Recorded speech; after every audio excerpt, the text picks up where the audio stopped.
Russia ఇరాన్కి ఎందుకు support చేయలేదు? ఒక్కసారి ఆలోచిద్దామా?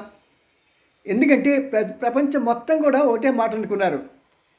అమెరికా మీద కడుపు మంట ఉన్న రష్యా, చైనాలు కూడా ఇది అవకాశంగా తీసుకొని వీళ్ళు ఇరాన్కి సపోర్ట్ చేస్తారని. కానీ వాస్తవంగా అలా జరగలేదు. దానికి కారణం ఏముంటుంది? ఈ కారణం తెలుసుకునే ముందు మిమ్మల్ని స్ట్రైట్గా అడుగుతున్నాను.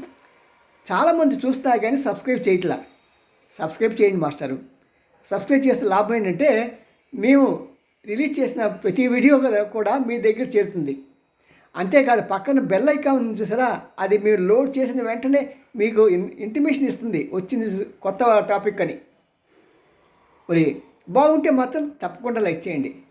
ఇప్పుడు అసలు కథలోకి వద్దాం. ఎందుకు వీళ్ళు సపోర్ట్ చేయలేదు అంటే, ముఖ్యంగా రష్యా యుద్ధంలో కూరుకుపోయి ఉంది.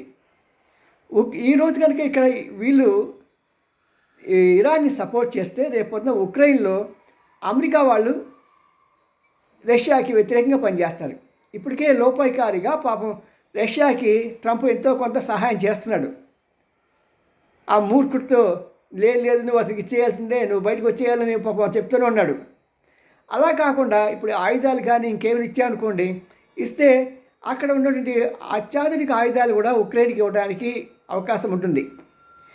సరే, ఇరాన్కిను రష్యాకి ప్యాక్ట్ ఏం లేదు. ప్యాక్ట్ అంటే ఒప్పందం ఏం లేదు. నీ సమస్య వచ్చినప్పుడు నేను వచ్చి నీ సహాయపడతామని. అలాంటి సమయంలో తప్పించుకు తిరుగువాడు ధన్యుడు సుమతి అనేది జ్ఞాపకం వచ్చింది పుతిన్ గారికి. అంతే. సరే, అతను పక్కకి తప్పుకున్నాడు. ఈ ఇంటర్నేషనల్ పాలిటిక్స్లో ఎలా ఉంటాయంటే, ఎప్పుడు ఏ క్షణానికి ఏ అవసరం ఉందో ఎవరు శాశ్వత మిత్రులు కాదు, ఎవరు శాశ్వతమైన శత్రువులు కాదు.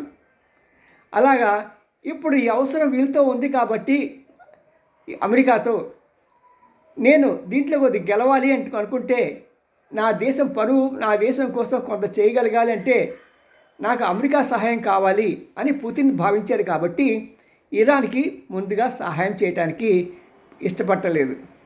అది అసలు కారణం. ఒక్కొక్కరు ఒక రకంగా చెప్తూ ఉంటారు. ఏదేమైనా సరే ఇది వాస్తవం. రెగ్యులర్గా చూసే వాళ్ళకి మీకు అర్థమవుతుంది. ఎక్కడా కూడా కాంప్రమైజ్ కాకుండా నికార్స్ అయినటువంటి వార్తల్లో విశ్లేషణ చెప్పేది మీ ఈ ఛానల్, గుడిగంటి టీవీ9 ఛానల్.